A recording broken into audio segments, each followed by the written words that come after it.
ಸಿಂಹರಾಶಿಯ ವೀಕ್ಷಕರೆಲ್ಲರಿಗೂ ಸಹ ವಿಠಲ್ ಭಟ್ ಮಾಡುವಂತಹ ನಮಸ್ಕಾರ ಹಾಗೂ ಜೂನ್ ತಿಂಗಳ ಮಾಸ ಭವಿಷ್ಯದಲ್ಲಿ ನಿಗೂಢವಾದ 5 ಎಚ್ಚರಿಕೆಗಳ ಒಂದು ವಿಡಿಯೋಗೆ ಆತ್ಮೀಯವಾದಂತಹ ಸ್ವಾಗತ. ವೀಕ್ಷಕರೇ, ಪ್ರತಿ ತಿಂಗಳು ಪ್ರತಿ ರಾಶಿಯವ್ರಿಗೆ ಒಂದಿಷ್ಟು ಶುಭ ಒಂದಿಷ್ಟು ಎಚ್ಚರಿಕೆ ಇದ್ದೇ ಇರುತ್ತೆ. ನಾನು ಕ್ಲಾರಿಫಿಕೇಶನ್ ಕೊಡ್ತಾನೆ ಇರ್ತೀನಿ. ಯಾಕೆ ಕೊಡ್ತಾ ಇರ್ತೀನಿ ಅಂದರೆ, ಭಾಳಷ್ಟು ಜನ ಹೊಸದಾಗಿ ನೋಡ್ತಾ ಇರ್ತಾರೆ, ವಿಡಿಯೋ ಅವ್ರಿಗೆ ಗೊತ್ತಿರಲ್ಲ, ಏನು ಬರೀ ಎದುರಿಸ್ತಾ ಇದಾರಲ್ಲ, ಏನು ಒಂದು ಒಳ್ಳೆ ಪಾಯಿಂಟ್ ಹೇಳ್ತಾ ಇಲ್ವಲ್ಲ ಅಂತ ಅನಿಸ್ಬೋದು. ಖಂಡಿತ ಹಂಗೆ ಅಂದ್ಕೊಳ್ಬೇಡಿ. ಪ್ರತಿ ತಿಂಗಳು ಪ್ರತಿ ರಾಶಿಯವರಿಗೆ ಶುಭ ಇರುತ್ತೆ. ನಾನು ಎರಡನ್ನೂ ಸಪ್ರೇಟ್ ವಿಡಿಯೋ ಮಾಡ್ತೀನಿ ಅಷ್ಟೇ. ವಿಡಿಯೋ ಡಿಸ್ಕ್ರಿಪ್ಷನ್ ಚೆಕ್ ಮಾಡ್ಕೊಳ್ಳಿ ನಿಮಗೆ, ಅಥವಾ ನಮ್ಮ ಚಾನಲ್ನಲ್ಲಿ ನೋಡ್ಕೊಳ್ಳಿ. ಸಿಂಹರಾಶಿಯವರ ಜೂನ್ ತಿಂಗಳ ಶುಭ ವಿಚಾರಗಳ ವಿಡಿಯೋ ಅದರಲ್ಲೇ ಸಿಗುತ್ತೆ ನಿಮಗೆ. ಸೊ ದಯವಿಟ್ಟು ಶುಭ ವಿಚಾರಗಳು ಅಲ್ಲಿ ನೋಡ್ಕೊಳ್ಳಿ. ಸಮಸ್ಯೆ ಏನಾಗಬಹುದು, ಏನು ಪರಿಹಾರ ಈ ವಿಡಿಯೋದಲ್ಲಿ ತಿಳಿಸ್ತೇನೆ. ಸೊ ಪ್ರತಿಯೊಬ್ಬರಿಗೂ ಸಿಂಹರಾಶಿಯವ್ರಿಗೆ ಗೊತ್ತಾಗಬೇಕಲ್ಲ, ಏನು ಸಮಸ್ಯೆ ಆಗ್ಬೋದು, ಏನು ಪರಿಹಾರ ಅದಕ್ಕೆ ಅಂತ ಹೇಳಿ.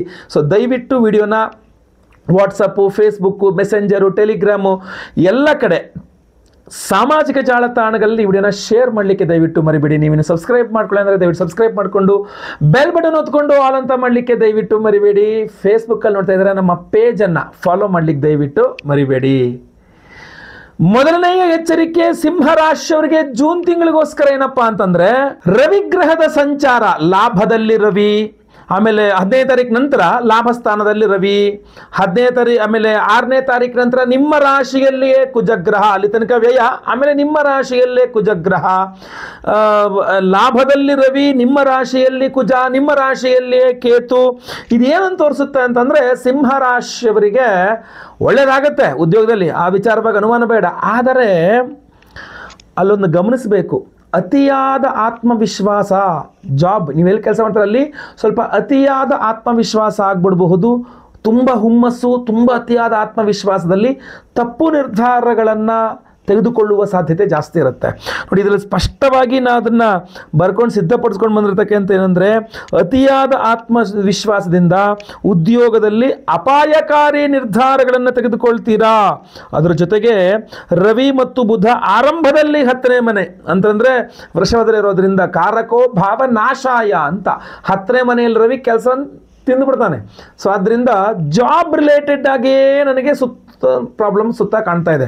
ಏನಾಗುತ್ತೆ ಇಲ್ಲಿ, 11ನೇ ಮನೆಗೆ ರವಿ ಅಂದರೆ 15ನೇ ತಾರೀಕು ನಂತರ ಉದ್ಯೋಗ ಸಿಗೋದು, ಉದ್ಯೋಗದಲ್ಲಿ ಯಶಸ್ವಿ, ಪ್ರಮೋಷನ್ ಇದೆ ಎಲ್ಲ ಟ್ರೈ ಮಾಡಿ ಅಂತ ನಾನೇ ಹೇಳ್ತೀನಿ. Okay, good, no problem. ಆದರೆ ಇಲ್ಲಿ ಸಮಸ್ಯೆ ಇರ್ತಕ್ಕಂಥದ್ದು ಮೊದಲ 15 ದಿನಗಳಿದೆಯಲ್ಲ, ಅದು ತುಂಬ ಅಪಾಯಕಾರಿಯಾಗಿದೆ. ಒಂದೇ ನೀವೇ ಜಾಬ್ ರಿಸೈನ್ ಮಾಡಿಬಿಡ್ಬೋದು, ಇಲ್ಲ ಅವರೇ ಜಾಬಿಂದ ತೆಗೆದುಹಾಕ್ಬಿಡ್ಬೋದು. ಈ ಸಾಧ್ಯತೆಗಳು ಮೊದಲ 15 ದಿನಗಳಲ್ಲಿ. ಅತಿಯಾದ ಆತ್ಮವಿಶ್ವಾಸ, ನನಗೆ ಎಲ್ಲಿ ಬೇಕಾದ್ರೂ ಜಾಬ್ ಸಿಗುತ್ತೆ, ಇವನ ಹತ್ರ ಅವನು ಹೇಳ್ಕೊಂಡಿರ್ತಾ ಅಂತ ರೆಸಿಗ್ನೇಷನ್ ಬಿಸಾಕ್ಬಿಟ್ರು ಏನೂ ಆಶ್ಚರ್ಯ ಇಲ್ಲ. ಆ 15 ದಿವಸದ ಸಮಸ್ಯೆ, ಸಿಟ್ಟಲ್ಲಿ ಕುಯ್ಕೊಂಡು ಮೂಗು ಸಮಾಧಾನ ಆದಮೇಲೆ ಅನ್ಸ್ಕೊಳಕ್ಕೆ ಬರಲ್ಲ ಅನ್ನೋ ಥರ ಆಗುತ್ತದೆ, ನೆನಪು ಇಟ್ಕೊಳ್ಳಿ. ಇದರ ಜೊತೆಯಲ್ಲಿ ಆ 15 ದಿವಸ ನಂತರ ಲಾಭದಲ್ಲಿ ರವಿ ಬಂದ ನಂತರವೂ ಸಹ ನಿಮ್ಮನ್ನು ಗುರುತಿಸಿದ್ರು, ಏನೋ ಒಂದು ಪ್ರಮೋಷನೋ, ಏನೋ ಒಂದು ದೊಡ್ಡ ಏನೋ ಒಂದು ಕೊಟ್ಬಿಟ್ರು ಅಂದ್ಕೊಳ್ಳಿ, ಅತಿಯಾದ ಆತ್ಮವಿಶ್ವಾಸ ಬರ್ತದೆ, ನಾನು ಮಾಡೇ ಮಾಡ್ತೀನಿ ನೋಡಿ ಇವಾಗ ಅಂತೇಳಿ. ಆವಾಗ ಆ ಹುಮ್ಮಸ್ಸಲ್ಲಿ ತಪ್ಪು ನಿರ್ಧಾರಗಳು, ಅಪಾಯಕಾರಿ ನಿರ್ಧಾರಗಳು ತೆಗೆದುಕೊಂಡ್ಬಿಡುವ ಸಾಧ್ಯತೆಗಳು ತಳ್ಳಿ ಹಾಕುವಂತಿಲ್ಲ. ಆಮೇಲೆ ನಿಮ್ಮ ರಾಶಿಯಲ್ಲೇ ಕುಜ ಬರ್ತಾನೆ 6ನೇ ತಾರೀಕು ನಂತರ, ಕೇತು ಆಗಲೇ ಬಂದ್ಬಿಟ್ಟಿರ್ತಾನೆ, ಕುಜನೂ ಅಲ್ಲೇ ಬರ್ತಾನೆ. ಕುಜವತ್ ಕೇತು ಅದೇ ರೀತಿಯಲ್ಲಿ ಪ್ರಭಾವ ಇರುತ್ತೆ, ಎರಡೂ ಒಂದೇ.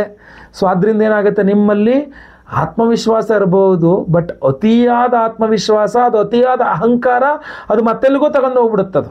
ಯಾಕೆಂದರೆ ಕುಜ ಕೇತು ನಿಮ್ಮ ರಾಶಿಯಲ್ಲೇ ಇರ್ತಾರೆ. ಭಾಗ್ಯಾದಿ ಬಂದಮೇಲೆ ಸ್ವಲ್ಪ ಸಿಡುಕು ಕೂಡ ಬಂದ್ಬಿಡುತ್ತೆ. ಸೊ ಆದ್ದರಿಂದ ಭಯಂಕರ ಎಚ್ಚರಿಕೆಯನ್ನು ವಹಿಸಬೇಕಾಗತ್ತೆ ನೀವು. ಅದೆಲ್ಲ ಪರಿಹಾರ ಸ್ವರೂಪವಾಗಿ ಉದ್ಯೋಗದ ವಿಚಾರವಾಗಿ ನಾನು ಹೇಳ್ತೇನೆ ನಿಮಗೆ. ಬಹಳ ಪ್ರಮುಖವಾಗಿ ರವಿಯ ಆರಾಧನೆ, ಅದರಲ್ಲಿ ಬಹಳ ಆದಿತ್ಯ ಸ್ತೋತ್ರ ಪಠನ ಇರಬಹುದು, ರವಿಗ್ರಹದ ಅಷ್ಟೋತ್ರ ಪಠನ ಇರಬಹುದು, ಈಶ್ವರನ ದೇವಸ್ಥಾನಕ್ಕೆ ಹೋಗಿ ಬಿಲ್ವ ಪತ್ರೆಯಲ್ಲಿ ಈಶ್ವರನಿಗೆ ಅರ್ಚನೆ ಮಾಡಿಸೋದು, ಅಥವಾ ರುದ್ರಾಭಿಷೇಕ, ನೀರಲ್ಲೇ ರುದ್ರಾಭಿಷೇಕ ಮಾಡಿಸಿ ಆ ರುದ್ರಾಭಿಷೇಕದ ತೀರ್ಥವನ್ನು ಪ್ರಾಶನವೋ ಪ್ರೋಕ್ಷಣೆಯೋ ಮಾಡಿಕೊಳ್ಳುವಂಥದ್ದು, ಇದು ಕೂಡ ನಿಮ್ಗೆ ಸಾಕಷ್ಟು ನಿಮ್ಮನ್ನು ಕಾಪಾಡುವ ಸಾಧ್ಯತೆ ಇದೆ. ಇಲ್ಲಾಂದರೆ ನಾವು ವಿಶೇಷವಾಗಿ ರವಿಶಾಂತಿ ಹೋಮವನ್ನು, ಕಾಲಭೈರವೇಶ್ವರ ಹೋಮವನ್ನು, ಅದ್ಭುತವಾದಂತಹ ಸುದರ್ಶನ ಹೋಮಾದಿಗಳನ್ನು ಮಾಡ್ತಾ ಇದ್ದೇನೆ. ವಿಡಿಯೋ ಎಂಡಲ್ಲಿ ಅದ್ರ ಬಗ್ಗೆ ತಿಳಿಸ್ತೇನೆ. ಈ ಒಂದು ಅದ್ಭುತವಾದ ಕುರುಂಗಾಲಿ ಮಾಲೆಯನ್ನು ಕೊಡ್ತಾ ಇದ್ದೇನೆ ಧಾರಣೆ ಮಾಡ್ಕೊಳ್ಳೋಕ್ಕೆ.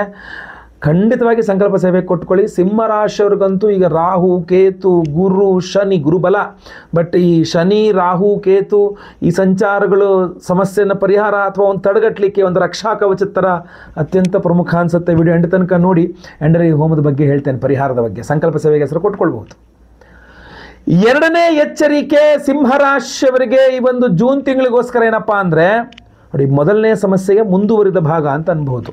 ಮೊದಲನೇ ಸಮಸ್ಯೆ ಬರೀ ಉದ್ಯೋಗ ರಿಲೇಟೆಡ್ ಆಗಿ ಹೇಳಿದೆ. ಬಟ್ ಏನಾಗುತ್ತೆ, ನಿಮ್ಮ ರಾಶಿಯಲ್ಲಿ ಕುಜ, ನಿಮ್ಮ ರಾಶಿಯಲ್ಲಿ ಕೇತು, ಸಪ್ತಮದಲ್ಲಿ ರಾಹು, ಅಷ್ಟಮದಲ್ಲಿ ಶನಿ. ನೋಡಿ, ಇಲ್ಲಿ ಏನಾಗ್ಬಿಡುತ್ತೆ, 4 ಗ್ರಹಗಳು ನಿಮ್ಮನ್ನು ಒಂಥರ ವಿಚಿತ್ರ ಸನ್ನಿವೇಶಕ್ಕೆ ತಳ್ಳುತ್ತೆ. ಏನಂದರೆ, ಕುಜ ನಿಮ್ಮ ರಾಶಿಗೆ 6ನೇ ತಾರೀಕು ನಿಂತುಬಿಟ್ರೆ ನಿಮಗೊಂಥರ ಎಲ್ಲ ಚೆನ್ನಾಗಿದೆ, ನಾನು ಹೇಳ್ದಂಗೆ ಎಲ್ಲ ಆಗುತ್ತೆ ಅನ್ನೋ ಥರ. ಅದು ಸ್ವಲ್ಪ ಅಹಂಕಾರನೂ ಅಲ್ಲ, ದುರಹಂಕಾರಕ್ಕೆ ಕಾರಣ ಆಗಿಬಿಟ್ರೆ ಭಾಳ ಕಷ್ಟ ಆಗಿಬಿಡುತ್ತೆ. ಇಲ್ಲಿ ಏನಾಗ್ಬಿಡುತ್ತೆ, ತುಂಬ ಸಿಟ್ಟು ಬರುತ್ತೆ ನಿಮಗೆ. ತುಂಬ ಸಿಟ್ಟು ಬರೋ ಜೊತೆಗೆ ಒಂದು ಸ್ವಲ್ಪ ನೀವು ಹೇಳ್ದಂಗೆ ನಡೆಯುತ್ತೆ ಕೂಡ, ನೀವು ಹೇಳ್ದಂಗೆ ನಡೆಯುತ್ತೆ. ಸೊ ನಿಮ್ಮದೇ ಮೇಲಿನ ಕೈ, ನೀವು ಮೇಲ್ಗೈ, ನೀವು ಹೇಳ್ದಂಗೆ ನಡೆಯುತ್ತೆ. ನಿಮ್ಮ ಸಿಟ್ಟಕ್ಕೆ ಎದುರುಗಡೆಯವರು ನಿಮ್ಮ ಸಿಟ್ಟಿಗೆ ಏನು ವಾಪಸ್ ಏನು ಮಾಡೋಕ್ಕಾಗಲ್ಲ ಅಂತ ಪರಿಸ್ಥಿತಿ ಬಂದ್ಬಿಡುತ್ತೆ. ಇದು ಶುಭ ವಿಚಾರ ಅಂದ್ಕೊಂತೀರಾ? ಖಂಡಿತ ಅಲ್ಲ. ಯಾಕೆ? ನಿಮಗೆ ಗೊತ್ತಿಲ್ಲದಂತೆ ಒಂದು ಹೊಸ ಶತ್ರುವನ್ನು ನೀವು ನಿರ್ಮಾಣ ಮಾಡ್ಕೊಳ್ತಾ ಇರ್ತೀರಿ, ನೀವು ತೋರಿಸುವ ಸಿಟ್ಟಿನ ಮೂಲಕ. ಹೌದು, ಎಷ್ಟು ಮೆರಿತೀಯ ಮೆರಿ, ನನಗೂ ಟೈಮ್ ಬರುತ್ತೆ, ನಿನಗೆ ಬುದ್ಧಿ ಕಲಿಸ್ತೀನಿ ಅವಾಗ ಅಂತ ನಿಮ್ಮಿಂದ ನಿಮ್ಮ ಸಿಟ್ಟಿಗೆ ತುತ್ತಾದಂತಹ ವ್ಯಕ್ತಿ, ಹುಡುಗ ಆಗಿರ್ಬೋದು, ಹುಡುಗಿ, ಹೆಣ್ಣು, ಗಂಡು, ಯಾರು ಬೇಕಾರಾಗಿರ್ಬೋದು, ಅವರು ನಿಮ್ಮ ಬಗ್ಗೆ ಒಂದು ದ್ವೇಷವನ್ನು ಸಾರ್ತಾ ಇರ್ತಾರೆ. ಎಲ್ಲಿ ನೀವು ಸಿಗ್ತೀರಾ ಕಾಯ್ತೀನಿ, ಇವತ್ತು ನಿಮ್ಮ ಆಯಿತು ನಾನು ಬಯಸ್ಕೊತೀನಿ, ಇವತ್ತು ತಂದೆ ತಪ್ಪು ಅಂತ ನಾನು ಕಾರಣ, ಎಲ್ಲಿ ಹೋಗ್ತೀಯಪ್ಪ, ಇಲ್ಲೇ ಇರ್ತಿದ್ದಾನೆ ನೋಡೋಣ ಅಂದರೆ ನಿಮ್ಮ ಮೇಲೊಂದು ಕಕ್ಷೆ, ನಿಮ್ಮ ಮೇಲೆ ಹಾವನ್ನು ಸೇರಿಟ್ಟು ಅದರ ಸೇಡು, ನಿಮ್ಮ ಮೇಲೊಂದು ಸೇಡನ್ನು ಆರಂಭ ಮಾಡ್ಕೊಂಡ್ಬಿಡ್ತಾರೆ. ಒಂದು ಹೊಸ ಶತ್ರುವನ್ನು ಸುಖ ಸುಮ್ಮನೆ ಹುಟ್ಟು ಹಾಕ್ಕೊಂಡ್ಬಿಡ್ತೀರ ನೀವು. ನಂತರ ಕುಜ ಹತ್ಲಬದಿಗೆ ಹೋದ, ಕೇತು ನೀವೆಲ್ಲ ಸರಿ ಹೋಗ್ಬಿಡ್ತೀರಾ. ಆದರೆ ಆ ಶತ್ರುತ್ವ ಬುದ್ಧಿ ಆ ಎದುರು ವ್ಯಕ್ತಿಯಲ್ಲಿ ಹಾಗೆ ಇರುತ್ತೆ, ಅದು ಹಂಗೆ ನೆನ್ಪಿಟ್ಕೊಂಡಿರ್ತಾರೆ, ನಿಮ್ಮ ಬೀಳೋದನ್ನೇ ಕಾಯ್ತಾ ಇರ್ತಾರೆ ಅವರು. ಸೊ ಒಂದು ಹೊಸ ಶತ್ರುವನ್ನು ಹುಟ್ಟಾಕೊಂಡ್ಬಿಡ್ತೀರಾ. ಆ ಹೊಸ ಶತ್ರು ಸುಮ್ಮನೆ ಇರ್ತಾನ, ನಿಮ್ಮ ಮೇಲೆ ದೃಷ್ಟಿ, ನಿಮಗೊಂದಿಷ್ಟು ದೃಷ್ಟಿದೋಷ, ನಿಮಗೊಂದಿಷ್ಟು ಮಾತಮಂತ್ರ, ನಿಮಗೊಂದಿಷ್ಟು ಸಮಸ್ಯೆ ಎಲ್ಲ ಹುಟ್ಟಾಕ್ತಾ ಇರ್ತಾನೆ. ಸುಮ್ಮನೆ ಕೂತಿರ್ತಾನೆ ಶತ್ರು. ಸೊ ಅದರಿಂದ ಸಿಂಹರಾಶಿಯವರು ಸ್ವಯಂಕೃತಾಪರಾಧವಾಗಿ ಹೊಸ ಶತ್ರುವನ್ನು ಹುಟ್ಟಾಕೊಂಡ್ಬಿಡ್ತೀರಾ. ದಯವಿಟ್ಟು ಹಂಗಾಗದಂತ ನೋಡ್ಕೊಳ್ಳಿ. ಎಲ್ಲರನ್ನೂ ಪ್ರೀತಿ ವಿಶ್ವಾಸದಿಂದ ಮಾತಾಡಿಸಿ, ನಿಮ್ಮ ಮನಸ್ಸು ಕಾಮ್ ಆ್ಯಂಡ್ ಕೂಲ್ ಆಗಿರೋಂಗೆ ನೋಡ್ಕೊಳ್ಳಿ. ಓಂ ನಮಃ ಶಿವಾಯ ಪಂಚಾಕ್ಷರಿ ಜಪವನ್ನು ಪ್ರತಿನಿತ್ಯ ಒಂದು 108 ಒಂದು 1008 ಜಪ ಮಾಡಿ, ಆದಷ್ಟು ಜಾಸ್ತಿ. ಇಲ್ಲಾಂದ್ರೆ ನಾವು ವಿಶೇಷವಾದ ಕುದೃಷ್ಟಿ ಪರಿಹಾರ ಹೋಮ, ಕೆಟ್ಟ ದೃಷ್ಟಿ ಮಾಟಮಂತ್ರ ಎಲ್ಲ ಪರಿಹಾರವಾಗುವ ಒಂದು ಮಂತ್ರ, ಕುದೃಷ್ಟಿ ಪರಿಹಾರ ಮಂತ್ರ, ಅದರದ್ದು ಹೋಮವನ್ನು ಮಾಡಿ ಅದರಲ್ಲಿ ವಿಶೇಷವಾದ ಈ ಕರುಂಗಾಲಿ ಮಾಲೆ ಎನರ್ಜೈಸ್ ಮಾಡಿಕೊಡ್ತೇವೆ. ಧಾರಣೆ ಮಾಡ್ಕೊಳ್ಳಿ, ಖಂಡಿತವಾಗಿ ಅನುಕೂಲ ಆಗೇ ಆಗತ್ತೆ. ಮೂರನೇ ಎಚ್ಚರಿಕೆ ಸಿಂಹರಾಶಿಯವರಿಗೆ ಈ ಒಂದು ಜೂನ್ ತಿಂಗಳಿಗೋಸ್ಕರ ಏನಪ್ಪಾ ಅಂತಂದ್ರೆ, ಕುಜಗ್ರಹ ನಿಮ್ಮ ರಾಶಿಗೆ ಬರ್ತಾನೆ, ಕೇತು ಅಲ್ಲೇ ಇರ್ತಾನೆ, ಕುಜ ನಿಮ್ಮ ರಾಶಿಗೆ ಬರ್ತಾನೆ. ಆರೋಗ್ಯದ ಮೇಲೆ ವ್ಯತಿರಿಕ್ತ ಪರಿಣಾಮ. ಸಪ್ತಮದ ರಾಹು, ಅಷ್ಟಮದ ಶನಿ, ಜನ್ಮದ ಕುಜ. ಈಗ ರಾಹು ಕೇತು ಶನಿನ ಬಿಟ್ಬಿಡೋಣ, ಬರೀ ಕುಜ ಸಂಚಾರ ಮಾತನಾಡೋಕೆ ಹೋದ್ರು, ನಿಮ್ಮ ರಾಶಿಗೆ ಕುಜ ಬಂತ ಅಂತಂದರೆ ನಿಮ್ಮ ರಾಶಿ ಅಂದರೆ ಶರೀರದಲ್ಲಿ ಉಷ್ಣ ಜಾಸ್ತಿ ಆಗುತ್ತೆ, ಹೀಟ್ ಜಾಸ್ತಿ ಆಗುತ್ತೆ, ತುಂಬ ಹೈ ಹೀಟ್ ಆಗಿಬಿಡುತ್ತೆ. ಸೊ ನಿಮ್ಮ ಆಹಾರ ವ್ಯವಸ್ಥೆಗಳ ಬಗ್ಗೆ ನೋಡ್ಕೊಳ್ಳಿ. ನೀವು ತುಂಬ ಹೀಟ್ ಆಗುವಂಥ, ಉಷ್ಣ ಆಗುವಂಥ ಪದಾರ್ಥಗಳನ್ನು ಸೇವನೆ ಮಾಡ್ತಾನೆ ಇರ್ತೀರಾ. ಸೊ ಶರೀರವನ್ನು ಆದಷ್ಟು ತಂಪಿನಲ್ಲಿ ಇಡಲಿಕ್ಕೆ ಪ್ರಯತ್ನ ಮಾಡಿ. ಉರಿಯೂತ ಬರೋದು, ಹೀಟ್ ಜ್ವರ ಬರುವಂಥದ್ದು ಬಹಳ ಇಂಪಾರ್ಟೆಂಟ್. ಜ್ವರ ಬರೋದು, ಉರಿಯೂತ ಬರೋದು, ಮೈಕೈ ನೋವು ಬರ್ತಕ್ಕಂಥದ್ದು ಅಥವಾ ತಲೆನೋವು, ಮೈಗ್ರೇನು, ಜೊತೆಗೆ ಅಜೀರ್ಣವೂ ಸಹ ಸ್ವಲ್ಪ ಆಗುವಂಥ ಸಾಧ್ಯತೆ ಇದೆ. ಇದೆಲ್ಲ ಆರೋಗ್ಯ ಬಾಧೆಗಳಲ್ಲಿ ಯಾವ್ಯಾವ ರೀತಿ ಆರೋಗ್ಯ ಬಾಧೆಗಳು ಉಂಟಾಗಬಹುದು ಅಂತ ಹೇಳ್ತಾ ಇದ್ದೀನಿ. ಇಲ್ಲಿ ಸಾಮಾನ್ಯವಾಗಿ ರವಿಯ ಒಂದು ಸಂಚಾರವನ್ನು ನೋಡ್ತಾ ನಿಮ್ಗೆ ಒಳ್ಳೆ ಆರೋಗ್ಯ ಸಿಗಬೇಕಾದ್ರೆ ರಾಷ್ಟ್ರಾಧಿಪತಿ ಲಾಭದಲ್ಲಿದ್ದು ಪಂಚವನ್ನು ನೋಡ್ತಾನೆ. ಸೊ ರವಿಯಿಂದ ಏನು ಸಮಸ್ಯೆ ಇಲ್ಲ, ನಿಮ್ಮ ರಾಶಿಯಲ್ಲಿ ಕುಳಿತುಕೊಳ್ಳುವ ಕುಜನಿಂದ ಸಮಸ್ಯೆ. ಸೊ ಒಂದು ನಿಮ್ಮ ಆಹಾರ ಪದ್ಧತಿ, ಜೀವನ ಕ್ರಮ ಸರಿ ಮಾಡ್ಕೊಳ್ಬೇಕು. ಆಹಾರ ಪದ್ಧತಿ ಅಂದರೆ, ಈಗ ನನಗೆ ಯಾವುದೋ ಒಂದು ಈ ಪದಾರ್ಥ ತಿಂದಾಗ ನನಗೆ ತುಂಬ ಹೀಟ್ ಆಗುತ್ತೆ, ನಿಮಗೆ ಗೊತ್ತಾಗುತ್ತೆ ಇದು ನಾನು ತಿಂದರೆ ಹೀಟ್ ಆಗುತ್ತೆ ಅಂತ, ಆದರೂ ಕೂಡ ತಿಂದ್ಬಿಡೋದು. ಹೀಟ್ ಆಗಿರುತ್ತೆ ಅಂದ್ರೆ ಅದು ತುಂಬ ಹೀಟ್ ಆಗಿಬಿಡುತ್ತೆ, ಅತಿಯಾದ ಹೀಟ್ ಆಗಿಬಿಡುತ್ತೆ. ಸೊ ಏನಾಗ್ಬಿಡುತ್ತೆ, ಎಲ್ಲಿ ತನಕ ಅಂತಂದರೆ ಮಲದಲ್ಲಿ ರಕ್ತ ಬರುವವರೆಗೂ ಹೀಟ್ ಆಗಿಬಿಡುತ್ತೆ. ಡಾಕ್ಟ್ರ್ ಹತ್ರ ಹೋದ್ರೆ ಮತ್ತೊಂದು ಬೇರೆ ಏನೋ ಒಂದು ಹೆಸರು ಹೇಳಿ ಅದಕ್ಕೆ ಮತ್ತೊಂದು ಏನೋ ಒಂದು ಸಮಸ್ಯೆಗಳು ಮಾಡ್ಕೊಳ್ಬೇಡಿ. ಸೊ ಮೊದಲಿಂದಲೇ ನೀವು ಆರೋಗ್ಯವನ್ನು ಸರಿಯಾಗಿ ಇಟ್ಕೊಂಡು ಬಂದರೆ ನಿಮಗೆ ಸಮಸ್ಯೆ ಆಹಾರವನ್ನು ಸರಿಯಾಗಿ ಇಟ್ಕೊಂಡ್ಬಂದರೆ ಆರೋಗ್ಯ ತಂತಾನೆ ಹಾಗೆ ಸರಿಯಾಗಿ ಇರುತ್ತೆ, ಏನು ತೊಂದರೆ ಆಗಲ್ಲ, ಗೊತ್ತಾಯ್ತಲ್ವಾ. ರವಿ ನಿಮಗೆ ಉತ್ತಮ ಆರೋಗ್ಯವನ್ನು ಕೊಟ್ಟರೂ ಕುಜ ನಿಮ್ಮ ಆರೋಗ್ಯವನ್ನು ಕೆಡಿಸುವ ಸಾಧ್ಯತೆ ಇರ್ತದೆ. ಜೊತೆಗೆಲ್ಲಿ ಏನಾಗ್ಬಿಡುತ್ತೆ, ಸ್ತ್ರೀಯರಿಗೆ ಈ ಪೀರಿಯಡ್ ಪ್ರಾಬ್ಲಮ್ಸ್ಗಳು ಸ್ವಲ್ಪ ಜಾಸ್ತಿ ಆಗಿಬಿಡುತ್ತೆ. ಸೊ ಅವರು ಕೂಡ ನೋಡಬೇಕು. ಆಮೇಲೆ ಬ್ಲಡ್ ಪ್ರೆಷರ್, ಕುಜ ರಕ್ತ ಸಂಕಾರಕನಾಗಿರ್ತಾನೆ, ರಕ್ತದೊತ್ತಡ ಜಾಸ್ತಿ ಆಗಿಬಿಡುತ್ತೆ. ಈ ರಕ್ತದೊತ್ತಡದಿಂದಲೇ ತಲೆನೋವು ಕೂಡ ಬರುವ ಸಾಧ್ಯತೆಗಳು ಸಹ ಇರುತ್ತೆ. ಸ್ವಲ್ಪ ಬಿ ಪಿ ಏರಿಯೇಷನ್ ಆದಾಗ ತಲೆನೋವು ಬರುತ್ತೆ. ಆಯ್ತಲ್ವಾ. ಸೊ ಅದರಿಂದ ಈ ಮೈಗ್ರೇನು ಈ ಥರದ ಬಗ್ಗೆ ಸ್ವಲ್ಪ ಜಾಸ್ತಿ ಗಮನ ಹರಿಸಿ, ಧ್ಯಾನ, ವ್ಯಾಯಾಮ, ಉತ್ತಮ ಆಹಾರ, ಸರಿಯಾದ ಜೀವನ ಕ್ರಮ, ಅಂದರೆ ಮಲ್ಕೊಳ್ಳುವ ಟೈಮಾಗಿ ಮಲ್ಕೊಂಬಿಡೋದು, ಇದೊಳ್ಳೆ ಟೈಮಿಗೆ ಎದ್ಬಿಡೋದು, ಈ ಥರ ಒಂದು ಶಿಸ್ತಿನ ಜೀವನ ಕ್ರಮವನ್ನು ಅಳವಡಿಸ್ಕೊಳ್ಳಿ. ಇನ್ನು ಸುದರ್ಶನ ಹೋಮವನ್ನು, ಷಡ್ದ್ರವ್ಯ ಸುದರ್ಶನ ಹೋಮ ಅಂತ ಒಂದು ಮಾಡ್ತಾ ಇದ್ದೇವೆ. ಅದರಲ್ಲಿ ಒಂದೊಂದು ದ್ರವ್ಯ ಒಂದೊಂದು ಸಮಸ್ಯೆ ಪರಿಹಾರಕ್ಕೋಸ್ಕರ ಇರುತ್ತೆ, ಅದರಲ್ಲಿ ಆರೋಗ್ಯವೂ ಪ್ರಮುಖವಾಗಿರುತ್ತೆ. ಸೊ ಅದರಿಂದ ಷಡ್ದ್ರವ್ಯ ಮಹಾಸುದರ್ಶನ ಹೋಮ ಹಾಗೂ ಕಾಲಭೈರವೇಶ್ವರ ಹೋಮ, ರವಿಶಾಂತಿ ಹೋಮ ನಿಮ್ಗೆ ಒಳ್ಳೆ ಆರೋಗ್ಯವನ್ನು ಕೊಡುತ್ತೆ. ಅದರಲ್ಲಿ ಈ ಒಂದು ವಿಶೇಷ ಕರುಂಗಾಲಿ ಮೇಲೆ ಎನರ್ಜೈಸ್ ಮಾಡಿ ನಿಮಗೆ ಕೊಡ್ತೇವೆ ಅಮಾವಾಸ್ಯೆ ದಿವಸ. ಆದ್ದರಿಂದ ಸಂಕಲ್ಪ ಸೇವೆಗೆ ಸಹ ದಯವಿಟ್ಟು ಕೊಟ್ಕೊಳ್ಳಿ, ತುಂಬ ಅನುಕೂಲ ಆಗಲಿದೆ. ನಿಮ್ಗೆ ಯಾವುದಾಗುತ್ತೋ ಅದು ಮಾಡ್ಕೊಳ್ಳಿ, ಖಂಡಿತವಾಗಿ ಒಳ್ಳೆಯದಾಗಲಿ. 4ನೇ ಎಚ್ಚರಿಕೆ ಸಿಂಹರಾಶಿಯವರಿಗೆ ಈ ಒಂದು ಜೂನ್ ತಿಂಗಳಿಗೋಸ್ಕರ ಏನಪ್ಪಾ ಅಂತಂದರೆ, ಕುಜಗ್ರಹ ಮೊದಲ ವಾರ ನೀಚ ಸ್ಥಿತಿಯಲ್ಲಿರ್ತಕ್ಕಂಥದ್ದಿರಬಹುದು ಭಾಗ್ಯಾಧಿಪತಿಯಾಗಿ. ನಂತರ ಲಾಭಾಧಿಪತಿ ಕೊನೆಯ ವಾರದಲ್ಲಿ 22ನೇ ತಾರೀಕು ನಂತರ ವೇಗದಲ್ಲಿ ಬರುವಂಥದ್ದಾಗಿರಬಹುದು. ಮೊದಲ ಹಾಗೂ ಕೊನೆಯ ವಾರ ನಿಮಗೊಂದು ಸ್ವಲ್ಪ ನಷ್ಟವನ್ನು, ವ್ಯಾಪಾರದಲ್ಲಿ ನಷ್ಟ, ಅಥವಾ ನೀವು ಇದು ನಮ್ಮ ಶೇರ್ ಮಾರ್ಕೆಟ್ ಮಾಡಿದ್ರೆ ಅದರಲ್ಲಿ ನಷ್ಟ. ಯಾಕೆಂದರೆ ಶುಕ್ರನ ಸ್ಥಾನ ಸ್ಪಷ್ಟವಾಗಿ ನೀವು ಶೇರ್ ಮಾರ್ಕೆಟ್ ಕಡೆ ನಿಮ್ಮ ಗಮನವನ್ನು ಸೆಳೆಸುತ್ತದು, ತಿರ್ಗಂಗೆ ಮಾಡುತ್ತದು, ಗೊತ್ತಲ್ವಾ. ಅದರ ಜೊತೆಗೆ ಅಲ್ಲಿ ಭಾಗ್ಯಾಧಿಪತಿ ನೀಚೆ. ಸೊ ಮೊದಲನೇ ವಾರನೂ ಲಾಸ್, ಲಾಸ್ಟ್ ವಾರನೂ ಲಾಸ್, 22ನೇ ತಾರೀಕು ನಂತರವೂ ಲಾಸ್. ಇದು 2 ವಾರಗಳು ಸ್ವಲ್ಪ ವ್ಯಾಪಾರದಲ್ಲಿ ನಷ್ಟವನ್ನು ಅನುಭವಿಸುವ ಸಮಯ ಆಗ್ಬಿಡ್ಬೋದು. ಮಧ್ಯದ ಇದು ಕೂಡ ಅಷ್ಟು ಅದ್ಭುತ ಅಂತಲ್ಲ, ಮಧ್ಯದ 2 ವಾರಗಳು ಸಹ. ಆದರೂ ಕೂಡ ಮೊದಲನೇ ವಾರ ಹಾಗೂ ಕೊನೆಯ ವಾರ ಏನು 2 ವಾರಗಳಿದೆ, ಇದು ನಿಮಗೆ ವ್ಯಾಪಾರದಲ್ಲಿ ನಷ್ಟವನ್ನು ಉಂಟು ಮಾಡಿ ನಷ್ಟಕ್ಕೆ ದೂಡಬಹುದು ನಿಮ್ಮನ್ನು. ರವಿ ನಿಮಗೆ ಲಾಭವನ್ನು ಕೊಡಬಹುದು, ರವಿಯ ಸಂಚಾರ ನಿಮಗೆ ಲಾಭವನ್ನು ಕೊಡಬಹುದು, ರವಿಯಿಂದ ಒಳ್ಳೆಯದಾಗಬಹುದು. ಆದರೆ ಒಂದು ಹೇಳ್ತೇನೆ, ಲಾಭಾಧಿಪತಿಯೇ ವೇಗದಲ್ಲಿ ಬಂದ್ಬಿಡ್ತಾನೆ. ಅಂದರೆ ಕರ್ಕಾಟಕ ರಾಶಿಗೆ ಬುಧ ಬರ್ತಾನೆ. ಮೊದಲನೇ ವಾರದಲ್ಲಿ ಏನಾಗ್ಬಿಡುತ್ತೆ, ಕುಜನು ವ್ಯಯ ನೀಚ ಸ್ಥಿತಿ ಇರ್ತಾನೆ ಮೊದಲನೇ ವಾರ. ಸೊ 3-4 ಓಕೆ ಆದರೂ ಕೂಡ ಮೊದಲು ಹಾಗೂ ಕೊನೆಯ 4ನೇ ವಾರ ಸ್ವಲ್ಪ ಅನುಕೂಲತೆಗಳಿಲ್ಲ. ಕಾರಣ ಮೊದಲ ವಾರ ಕುಜತ್ ನೀಚತ್ವ, ಕೊನೆಯ ವಾರ ಬುಧನ ವ್ಯಯಸ್ಥಿತಿ. ಸೊ ಅದರಿಂದ ನೀವು ಹೂಡಿಕೆಯ ಬಗ್ಗೆ ಒಮ್ಮೆ ವೈಯಕ್ತಿಕ ಜಾತಕ ಪರಿಶೀಲನೆ ಮಾಡಿಸ್ಕೊಂಡು ಹೂಡಿಕೆ ಮಾಡಬಹುದಾ ಮಾಡಬಾರ್ದಾ. ಬರೀ ನಾನು ಶೇರ್ ಮಾರ್ಕೆಟ್ ಅಷ್ಟೇ ಮಾತಾಡ್ತಾ ಇಲ್ಲ, ನಾನು ನಾರ್ಮಲ್ ಆಗಿ ನಿಮ್ಮ ಬಿಸ್ನೆಸ್ ಬಗ್ಗೆ ಮಾತಾಡ್ತಾ ಇದ್ದೀನಿ. ಅಷ್ಟಮ ಶನಿಯು ಬಹಳ ಡೇಂಜರಸ್ ಆಗಿರುತ್ತೆ. ಸೊ ಈ ಟೈಮಲ್ಲಿ ಏನಾಗ್ಬಿಡುತ್ತೆ, ಗುರುಬಲ ಬೇರೆ ಶುರುವಾಗಿರೋದ್ರಿಂದ ನಿಮ್ಮ ಮನಸ್ಸೇನು ಮಾಡುತ್ತೆ, ನಂಗೆ ಒಳ್ಳೇದಾಗುತ್ತೆ, ನಾನು ಬಿಸ್ನೆಸ್ ಮಾಡಲೇಬೇಕು, ನಾನು ಹೂಡಿಕೆ ಮಾಡಲೇಬೇಕು, ಸೈಟ್ ಇದೆಯಾ ಮಾರ್ಬಿಟ್ಟಾರು ಹೂಡಿಕೆ ಮಾಡಿಬಿಟ್ಟಾರು ಬಿಸ್ನೆಸ್ ಮಾಡಬೇಕು, ಅಥವಾ ಮತ್ತೇನಾದ್ರು ಅದನ್ನು ಮಾರ್ಬಿಟ್ಟಾರು ದುಡ್ಡು ತಂದುಬಿಟ್ಟಾರು ಬಿಸ್ನೆಸ್ ಮಾಡಬೇಕು. ಹೆಂಗೆ ನಿಮ್ಮ ತಲೆ ಮನಸ್ಸು ಬಿಸ್ನೆಸ್ ಕಡೆ ದೂಡ್ತಾ ಇರುತ್ತೆ. ಇಂಥ ಟೈಮ್ ಮತ್ತೆ ಸಿಗಲ್ಲ, ಸ್ಟಾರ್ಟ್ ಮಾಡೋಣ ಥರ. ಸ್ಟಾರ್ಟಿಂಗಲ್ಲಿ ಒಳ್ಳೇದು ಆಗ್ಬಿಡ್ಬೋದು, ಬಟ್ ಆದರೆ ಆಮೇಲೆ ಗುರುಬಲ ಮುಗಿದೋಗ್ಬಿಡುತ್ತೆ. ಬಟ್ ಅಷ್ಟಮ ಶನಿ ಹಾಗೆ ಇರುತ್ತೆ. ದೀರ್ಘಕಾಲಿಕವಾಗಿ ಯೋಚನೆ ಮಾಡಬೇಕು ನೀವು. ಈ ಚಿಕ್ಕ ಪುಟ್ಟ ಈಗಿನ ಲಾಭವನ್ನು ನೋಡೋದಲ್ಲ, ದೀರ್ಘಕಾಲಿಕವಾಗಿ ಲಾಭವನ್ನು ನೋಡಬೇಕು. ಸೊ ಈಗ ನೀವು ಇಡುವ ತಪ್ಪು ಹೆಜ್ಜೆ ಮುಂದೆ ಸುದೀರ್ಘವಾದ ಸಮಸ್ಯೆಗಳಾಗ್ಬಿಡ್ಬೋದು. ಜೂನ್ ತಿಂಗಳು ಬಹಳ ಸೂಕ್ಷ್ಮವಾದಂತಹ ಸಮಯವಾಗಿರುತ್ತೆ. ಸೊ ಹೂಡಿಕೆ ಮಾಡುವ ಮುನ್ನ ಒಮ್ಮೆ ಪರಾಮರ್ಶೆ ಮಾಡಬೇಕು, ಜಾತಕ ನೋಡಿಸ್ಕೊಳ್ಬೇಕು, ಪರಿಹಾರಗಳು ಮಾಡಿಕೊಳ್ಬೇಕು, ಮಾಡ್ಬೋದಾ ಮಾಡಬಾರ್ದಾ, ಬಹಳ ಇಂಪಾರ್ಟೆಂಟ್ ಆಗಿರುತ್ತೆ. ವಿಶೇಷ ಪರಿಹಾರ ನಾವು ಮಾಡ್ತಾ ಇದ್ದೇವೆ, ವಿಡಿಯೋ ಎಂಡಲ್ಲಿ ತಿಳಿಸ್ತೇನೆ, ದಯವಿಟ್ಟು ವಿಡಿಯೋ ಎಂಡ್ ತನಕ ನೋಡಿ. 5ನೆಯ ಎಚ್ಚರಿಕೆ ಸಿಂಹರಾಶಿಯವರಿಗೆ ಈ ಒಂದು ಜೂನ್ ತಿಂಗಳಿಗೋಸ್ಕರ ಏನಪ್ಪಾ ಅಂತಂದರೆ, ನೀವು ಜೂನ್ ತಿಂಗಳಲ್ಲಿ ತೆಗೆದುಕೊಳ್ಳುವ ಕೆಲವಿಷ್ಟು ನಿರ್ಧಾರಗಳು ಬಹಳ ಚರ್ಚೆಗೆ ಒಳಪಡುತ್ತದೆ, ಚರ್ಚಾಸ್ಪದ ವಿಚಾರಗಳಾಗ್ಬಿಡುತ್ತೆ. ಏನು ಪ್ರಪಂಚದಲ್ಲಿ ಬೇರೆ ಏನು ವಿಚಾರವೇ ಇಲ್ವಾ, ನನ್ನ ಹಿಡ್ಕೊಂಡಿದ್ದೀರೇನಪ್ಪ ಅಂತ. ಸೊ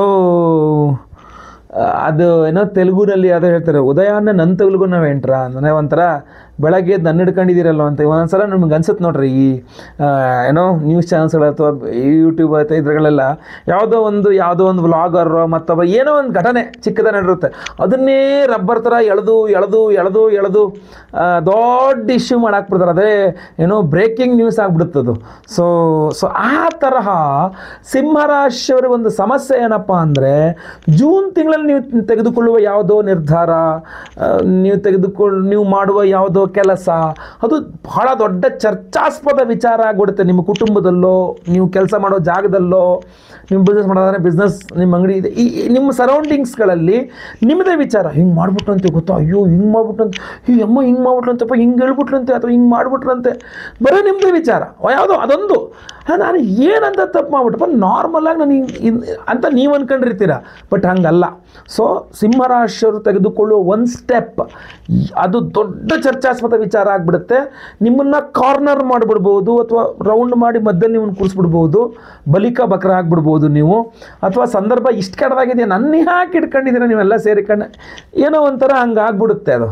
ಸೊ ಅದರಿಂದ ಯಾವುದೇ ನಿರ್ಧಾರಗಳನ್ನು ಪೂರ್ವ ಚರ್ಚೆ ಇಲ್ಲದೆ, ಯೋಚನೆ ಮಾಡದೆ, ಅಥವಾ ವೈಯಕ್ತಿಕ ಜಾತಕ ತೋರಿಸ್ಕೊಳ್ಳದೆ, ಅಥವಾ ತುಂಬ ಚಿಂತನೆ ಮಾಡದೆ ದಯವಿಟ್ಟು ಯಾವುದೇ ನಿರ್ಧಾರ ತೊಗೊಳಕ್ಕೆ ಹೋಗ್ಬಿಡಿ. ದೊಡ್ಡ ದೊಡ್ಡ ನಿರ್ಧಾರಗಳು ತೊಗೊಳಕ್ಕೆ ಹೋಗ್ಬಿಡಿ. ಗುರುಬಲ ಇದೆ ಅಂತ ತಕ್ಷಣ ಒಂದು ನಿರ್ಧಾರ ತೊಗೊಂಬಿಟ್ಟ ಹಂಗೆ ಮಾಡೋಕ್ಕೆ ಹೋಗ್ಬಿಡಿ. ತುಂಬ ಚರ್ಚಾಸ್ಪದ ವ್ಯಕ್ತಿ ಆಗಿಬಿಡ್ತೀರ ನೀವು. ಆ ವಿಚಾರವು ತುಂಬ ಬೆಳಕಿಗೆ ಬಂದುಬಿಡುತ್ತೆ, ದೊಡ್ಡ ಇಶ್ಯೂ ಆಗಿಬಿಡುತ್ತೆ ಅದು.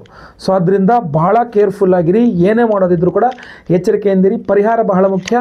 ನಿಮಗೋಸ್ಕರ ನಾವು ಮಾಡ್ತಾ ಇರೋ ಪರಿಹಾರ ಏನಪ್ಪ ಅಂದರೆ, ಮೇ 27ನೇ ತಾರೀಕು ಮಂಗಳವಾರ ಅಮಾವಾಸ್ಯೆಗೆ ದಿವಸ ಬಹಳ ವಿಶೇಷವಾದಂತಹ ದಿವಸ, ಪರ್ವಕಾಲ.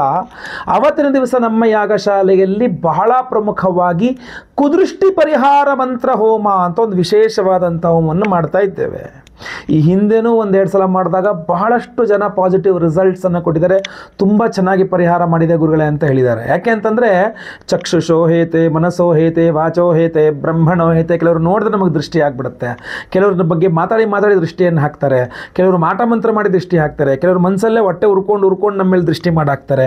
ಸೊ ಅದಕ್ಕೆ ಅಂತ್ಯವೇ ಇಲ್ಲ. ಹೊಟ್ಟೆ ನೋವಿಗೆ ಔಷಧಿ ಇದೆ, ಹೊಟ್ಟೆ ಕಿಚ್ಚಿಗೆಲ್ಲ ಔಷಧಿ ಇದೆ ಅಂತ. ಸೊ ವ್ಯಕ್ತಿಯನ್ನು ಹಿಡ್ಕೋಬೋದು, ವ್ಯಕ್ತಿಯ ಮನಸ್ಸನ್ನು ಹಿಡ್ಕೊಳ್ಳೋಕ್ಕಾಗಲ್ಲ, ಅವನ ಯೋಚನೆಗಳನ್ನು ಹಿಡ್ಕೊಳ್ಳೋಕ್ಕಾಗಲ್ಲ. ಸೊ ಅವಾಗ ಊರ ಮೇಲಿರೋ ಮುಳ್ಳನ್ನು ತೆಗಿಯೋಕ್ಕಾಗಲ್ಲ, ನಮ್ಮ ಕಾಲಿ ಚಪ್ಪಲಿ ಹಾಕೊಂಡು ಓಡಾಡಬೇಕಾಗತ್ತೆ. ಸೊ ಅದರಿಂದ ನಮ್ಮ ರಕ್ಷಣೆಯನ್ನು ನಾವು ಮಾಡ್ಕೊಳ್ಳೋಕ್ಕೆ ಕುದೃಷ್ಟಿ ಪರಿಹಾರ ಮಂತ್ರ ಹೋಮ ಅಷ್ಟೇ ಅಲ್ಲ, ಷಡ್ದ್ರವ್ಯ ಮಹಾಸುದರ್ಶನ ಹೋಮ ಅಂತ ಒಂದು ಮಾಡ್ತಾ ಇದ್ದೇವೆ. ಅದರಲ್ಲಿ 6 ವಿಧದ ವಿಶೇಷವಾದ ವಿಭಿನ್ನವಾದಂತಹ ದ್ರವ್ಯಗಳನ್ನು ಬಳಸಿ ಸುದರ್ಶನ ಹೋಮವನ್ನು ಮಾಡ್ತೇವೆ. ಒಂದೊಂದು ದ್ರವ್ಯ ನಿಮ್ಮ ಒಂದೊಂದು ಸಮಸ್ಯೆಗಳನ್ನು ಪರಿಹಾರ ಮಾಡ್ತದೆ. ಒಂದು ದ್ರವ್ಯ ನಿಮ್ಮ ಆರೋಗ್ಯ ಬಾಧೆ ಪರಿಹಾರ ಮಾಡಿದ್ರೆ, ಇನ್ನೊಂದು ದ್ರವ್ಯ ನಿಮ್ಮ ಆರ್ಥಿಕ ಬಾಧೆಗಳನ್ನು ಪರಿಹಾರ ಮಾಡುತ್ತೆ, ಮತ್ತೊಂದು ನಿಮ್ಮ ಮಾಟಮಂತ್ರ ದೃಷ್ಟಿದೋಷ ಪರಿಹಾರಗಳನ್ನು ಮಾಡುತ್ತೆ, ಮತ್ತೊಂದು ನಿಮ್ಮ ವ್ಯಾಪಾರ ವ್ಯವಹಾರಾದಿಗಳನ್ನು ಪರಿಹಾರ ಮಾಡಿ ಒಳ್ಳೆಯ ಧನಧಾನ್ಯ ಸಮೃದ್ಧಿ ಕೊಡುತ್ತೆ, ಇನ್ನೊಂದು ನಿಮ್ಮ ಉದ್ಯೋಗ ಬಾಧೆಗಳನ್ನು ಪರಿಹಾರ ಮಾಡುತ್ತೆ. ಹೀಗೆ ಒಂದೊಂದು ದ್ರವ್ಯ ಒಂದೊಂದು ಸಮಸ್ಯೆಗಳನ್ನು ಪರಿಹಾರ ಮಾಡುವ ಅದ್ಭುತವಾದ ಷಡ್ದ್ರವ್ಯ ಮಹಾ ಸುದರ್ಶನ ಹೋಮವನ್ನು ಮಾಡ್ತಾ ಇದ್ದೇವೆ. ಅಷ್ಟೇ ಅಲ್ಲ, ಮಂಗಳವಾರ ಅಮಾವಾಸ್ಯೆ ಬಂದಿದೆ, ಆದ್ದರಿಂದ ಕಾಲಭೈರವೇಶ್ವರನ ಆರಾಧನೆ ಅದ್ಭುತವಾದ್ದು. ಆರೋಗ್ಯ ಬಾಧೆ, ಮಾಟಮಂತ್ರ, ದೃಷ್ಟಿದೋಷ ಎಲ್ಲ ನಿಮ್ಮ ಪಾದಗಳನ್ನು ಪರಿಹಾರ ಮಾಡೋದು. ಅಘೋರಿಗಳು ಸಹ ಕಾಲಭೈರವೇಶ್ವರನ ಆರಾಧನೆಯನ್ನ ನಿತ್ಯ ನೂತನವಾಗಿ ಮಾಡ್ತಾರೆ. ಎಷ್ಟೋ ಜನಕ್ಕೆ ಮನೆ ದೇವರೇ ಕಾಲಭೈರವೇಶ್ವರ, ಬಹಳ ಪವರ್ಫುಲ್ ಆಗಿರತಕ್ಕಂಥವನು. ಸೊ ಮಂಗಳವಾರ ಅಮಾವಾಸ್ಯೆ ನಾವು ಕಾಲಭೈರವೇಶ್ವರ ಹೋಮವನ್ನು ಸಹ ಮಾಡ್ತಾ ಇದ್ದೇವೆ. ಇನ್ನು ಅವಿವಾಹಿತರಿಗೆ ವಿವಾಹ ಸಿದ್ಧಿಯಾಗಬೇಕು, ವಿವಾಹಿತರಿಗೆ ಅನ್ಯೋನ್ಯ ಸುಖ ದಾಂಪತ್ಯ ಜೀವನ ಸಿಗಬೇಕು, ಈ ಗಂಡ ಹೆಂಡತಿ ಜಗಳೆಲ್ಲ ಪರಿಹಾರವಾಗಬೇಕು ಅಂತ ಸ್ವಯಂವರ ಪಾರ್ವತಿ ಹೋಮವನ್ನು ಸಹ ಮಾಡ್ತಾ ಇದ್ದೇವೆ. ಸೊ ಗುರು ಶಾಂತಿ, ಗುರುಬಲ ಇಲ್ಲದವರಿಗೆ ಗುರುಬಲ ಸಿಗಬೇಕು, ಗುರುಬಲ ಇರೋವರಿಗೆ ಆ ಗುರುಬಲ ಚೆನ್ನಾಗಿ ಕೆಲಸ ಮಾಡಬೇಕು. ಗುರು ಶಾಂತಿ ಹೋಮ, ಅಷ್ಟಮ ಶನಿ, ಪಂಚಮ ಶನಿ, ಸಾಡೆ ಸಾತಿ ಸಮಸ್ಯೆ ಅಥವಾ ಯಾವುದೇ ರೀತಿ ಶನಿ ಸಮಸ್ಯೆ ಇರಲಿ, ಶನಿ ಮಹಾದಶೆ, ಭುಕ್ತಿ, ಎಲ್ಲೇ ಶನಿ ಪೀಡೆಗಳಿದ್ರೂ ಪರಿಹಾರವಾಗಿ ಶನೇಶ್ವರ ಗ್ರಹಾನುಗ್ರಹವಾಗಬೇಕು. ಶನಿ ಶಾಂತಿ ಹೋಮವನ್ನು ಮಾಡ್ತಾ ಇದ್ದೇವೆ, ನವಗ್ರಹ ಶಾಂತಿ ಹೋಮಗಳನ್ನು ಮಾಡ್ತಾ ಇದ್ದೇವೆ. ಎಲ್ಲ ಹೋಮಗಳು ಸೇರಿ ಒಬ್ಬರಿಗೆ ಒಂದೇ ಒಂದು ಸಂಕಲ್ಪ ಸೇವೆ. ಒಂದು ಸಂಕಲ್ಪ ಸೇವೆಗೆ ಒಂದು ಒರಿಜಿನಲ್ ಕರುಂಗಾಲಿ ಮಾಲೆ ನಾನು ಏನು ಧಾರಣೆ ಮಾಡ್ಕೊಂಡಿದ್ದೇನೆ, ಸ್ಕ್ರೀನ್ ಮೇಲೆ ನಿಮಗೆ ಏನು ಕಾಣ್ತಾ ಇದೆ, ಈ ಕರುಂಗಾಲಿ ಮಾಲೆಗನ್ನ ಪ್ರತಿಯೊಬ್ಬ ಸಂಕಲ್ಪ ಸೇವಾಕರ್ತರುಗಳಿಗೂ ನಾವು ಕಳಿಸ್ಕೊಡ್ತಾ ಇದ್ದೇವೆ. ಒಂದು ಸಂಕಲ್ಪ ಸೇವೆಗೆ ಒಂದು ಕರುಂಗಾಲಿ ಮಾಲೆ. ಈ ಹಿಂದೆಯೂ ಕೊಟ್ಟಿದ್ದೇವೆ ಈ ಕರುಂಗಾಲಿ ಮಾಲೆಯನ್ನ, ಬಹಳಷ್ಟು ಪಾಸಿಟಿವ್ ರಿಪೋರ್ಟ್ಸ್ ಬಂತು. ಬಹಳಷ್ಟು ಜನ ನಮಗೆ ಹೇಳಿದ್ರು ಇನ್ನೂ ಬೇಕು ಅಂತ, ಆದರೆ ನಮ್ಮ ಹತ್ರ ಸ್ಟಾಕ್ ಇಲ್ಲ, ಅದು ತುಂಬ ಲಿಮಿಟ್. ಯಾಕಂದರೆ ಒರಿಜಿನಲ್ ಕರುಂಗಾಲಿ ಬೀಡ್ಸ್ ಅದನ್ನು ಸಿದ್ಧಪಡಿಸಿ ಪ್ರೊಕ್ಯೂರ್ ಮಾಡಿ ಮಾಲೆಗಳು ಮಾಡಿಸಿ ನಾವು ಸಿದ್ಧಪಡಿಸಿ ಇಟ್ಟುಕೊಂಡು ನಾವು ನಿಮಗೆ ಕೊಡಬೇಕಾಗ್ತದೆ. ಇಲ್ಲ ಅಂದರೆ ಬಹಳ ಕಷ್ಟ. ಆಮೇಲೆ ಮಾರ್ಕೆಟಲ್ಲಿ ಬಹಳಷ್ಟು ಡೂಪ್ಲಿಕೇಟ್ ಓಡಾಡ್ತಾ ಇದೆ. ಒರಿಜಿನಲ್ ಕರುಂಗಾಲಿ ಬೇಕು ಅಂದರೆ ಇದನ್ನು ಪ್ರೊಕ್ಯೂರ್ ಮಾಡೋದೇ ಬಹಳ ಕಷ್ಟವಾಗಿದೆ. ಸೊ ಅದರಿಂದ ಈಗೂ ಖಾಲಿಯಾಗೋಯ್ತು ಅಂದರೆ ಮತ್ತೆ ಯಾವಾಗ ಕೊಡ್ತೀವಿ ಗೊತ್ತಿಲ್ಲ ನನಗೆ. ಯಾಕಂದರೆ ಮತ್ತೆ ಒರಿಜಿನಲ್ ಪ್ರೊಕ್ಯೂರ್ ಮಾಡೋಕ್ಕೆ ಇನ್ನೆಷ್ಟು ತಿಂಗಳುಗಳು ಬೇಕು ಸಹ ಗೊತ್ತಿಲ್ಲ ನಮಗೆ. ಆದ್ದರಿಂದ ಮತ್ತೆ ಪುನಃ ಬಹಳ ಕಷ್ಟಪಟ್ಟು ಈ ಬಾರಿ ಮತ್ತೆ ಪುನಃ ಕರುಂಗಾಲಿ ಮಾಲೆಗನ್ನೇ ಕೊಡ್ತಾ ಇದ್ದೇನೆ ಪ್ರತಿಯೊಬ್ಬರಿಗೂ, ಸಂಕಲ್ಪ ಸೇವಾ ಪ್ರಸಾದ ಸ್ವರೂಪವಾಗಿ. ಸೊ ದಯವಿಟ್ಟು ಸಂಕಲ್ಪ ಸೇವೆಗೆ ಹೆಸರು ಕೊಟ್ಕೊಳ್ಳಿ. ನಿಮ್ಮ ಹೆಸರು, ಗೋತ್ರ ಗೊತ್ತಿದ್ರೆ ಗೋತ್ರ, ನಕ್ಷತ್ರ ಗೊತ್ತಿದ್ರೆ ನಕ್ಷತ್ರ, ನಿಮ್ಮ ರಾಶಿ, ನಿಮ್ಮ ವಿಳಾಸ ಸ್ಕ್ರೀನ್ ಮೇಲೆ ಕೊಡೋಂಥ ನಂಬರ್ಗೆ ಬೇಗ ವಾಟ್ಸಪ್ ಮಾಡ್ಕೊಳ್ಳಿ. ನಾನು ಅಮಾವಾಸ್ಯೆ ಮಂಗಳವಾರ ಬೆಳಗ್ಗೆ ಲೈವಲ್ಲೇ ನಾನೇ ಖುದ್ದು ನಿಮ್ಮ ಹೆಸರು ಸಂಕಲ್ಪ ಮಾಡ್ತೇನೆ. ನೀವು ಕೇಳಿಸ್ಕೊಳ್ಬಹುದು, ಲೈವಲ್ಲಿ ನಿಮ್ಮ ಹೆಸರು ಸಂಕಲ್ಪ ಆಗೋದು ನೀವು ಕೇಳಿಸ್ಕೊಳ್ಬಹುದು, ನೋಡಬಹುದು. ಹಾಗೂ ಎಲ್ಲ ಹೋಮಗಳನ್ನು ಸಹ ನೀವು ಲೈವಲ್ಲಿ ನೋಡಬಹುದು. ಪ್ರಸಾದ ಸ್ವರೂಪ ಎಲ್ಲ ಹೋಮಗಳ ಭಸ್ಮ, ಕುಂಕುಮಾರ್ಚನೆ ಮಾಡಿದ ಕುಂಕುಮ ಪ್ರಸಾದ, ಹಾಗೂ ಈ ಒರಿಜಿನಲ್ ಕರುಂಗಾಲಿ ಮಾಲೆ ನಿಮಗೆ ಸ್ಪೀಡ್ ಪೋಸ್ಟ್ ಮೂಲಕ ನಾವು ಬುಧವಾರದಿಂದ ಆಚೆ ಕಳಿಸ್ಕೊಟ್ಬಿಡ್ತೇವೆ ಇಲ್ಲಿಂದ. ಸೊ ಎಷ್ಟೆಲ್ಲ ಸುಲಭ ಮಾಡಿಕೊಡ್ತಾ ಇದ್ದೇವೆ ನಿಮಗೆ. ಈ ವಿಚಾರವನ್ನು ಸ್ಕ್ರೀನ್ ಮೇಲೆ ಕೊಡೋ ನಂಬರ್ಗೆ ನೀವು ವಾಟ್ಸಪ್ ಮಾಡಿಕೊಂಡ್ರೆ ಸಾಕು. ನಿಮ್ಮ ವಿವರಗಳನ್ನು ಕಾಲ್ ಮಾಡಿ ಅಥವಾ ವಾಟ್ಸಪ್ ಮಾಡಿ, ಖಂಡಿತವಾಗಿ ಒಳ್ಳೆಯದಾಗಲಿ. ವಿಡಿಯೋ ಇಷ್ಟ ಆದರೆ ದಯವಿಟ್ಟು ಲೈಕ್ ಮಾಡಲಿಕ್ಕೆ ಮರಿಬೇಡಿ. ವಾಟ್ಸಪ್, ಫೇಸ್ಬುಕ್, ಮೆಸೆಂಜರ್, ಟೆಲಿಗ್ರಾಮ್ ಎಲ್ಲ ಕಡೆ ಸಾಮಾಜಿಕ ಜಾಲತಾಣದಲ್ಲಿ ಪ್ರತಿಯೊಬ್ಬರಿಗೂ ವಿಡಿಯೋ ರೀಚ್ ಆಗೋ ಥರ ದಯವಿಟ್ಟು ಶೇರ್ ಮಾಡಲಿಕ್ಕೆ ಮರಿಬೇಡಿ. ನೀವಿನ್ನು ಸಬ್ಸ್ಕ್ರೈಬ್ ಮಾಡ್ಕೊಂಡು ನಮ್ಮ ಚಾನಲ್ ಅಂದರೆ ದಯವಿಟ್ಟು ಕಡೆ ಸಬ್ಸ್ಕ್ರೈಬ್ ಅಂತ ಬಟನ್ ಇರುತ್ತೆ, ಸಬ್ಸ್ಕ್ರೈಬ್ ಮಾಡಿಕೊಂಡು ಬೆಲ್ ಬಟನ್ ಹೊತ್ಕೊಂಡು ಆಲ್ ಅಂತ ಮಾಡಲಿಕ್ಕೆ ದಯವಿಟ್ಟು ಮರಿಬೇಡಿ. ಫೇಸ್ಬುಕ್ಕಲ್ಲಿ ವಿಡಿಯೋ ನೋಡ್ತಾ ಇದ್ದೀರಾ, ದಯವಿಟ್ಟು ನಮ್ಮ ಪೇಜನ್ನು ಇನ್ನು ಫಾಲೋ ಮಾಡಿಲ್ಲ ಅಂದರೆ ಫಾಲೋ ಮಾಡಲಿಕ್ಕೆ ಮರಿಬೇಡಿ. ಮುಂದಿನ ವಿಡಿಯೋದಲ್ಲಿ ಮತ್ತೆ ಪುನಃ ಸಿಗ್ತಾನೆ. ಎಲ್ಲರಿಗೂ ಸಹ ಒಳ್ಳೆಯದಾಗಲಿ. ಲೋಕ ಸಮಸ್ತ ಸುಖಿನೋ ಭವಂತು. ನಾರಾಯಣ ನಾರಾಯಣ ನಾರಾಯಣ.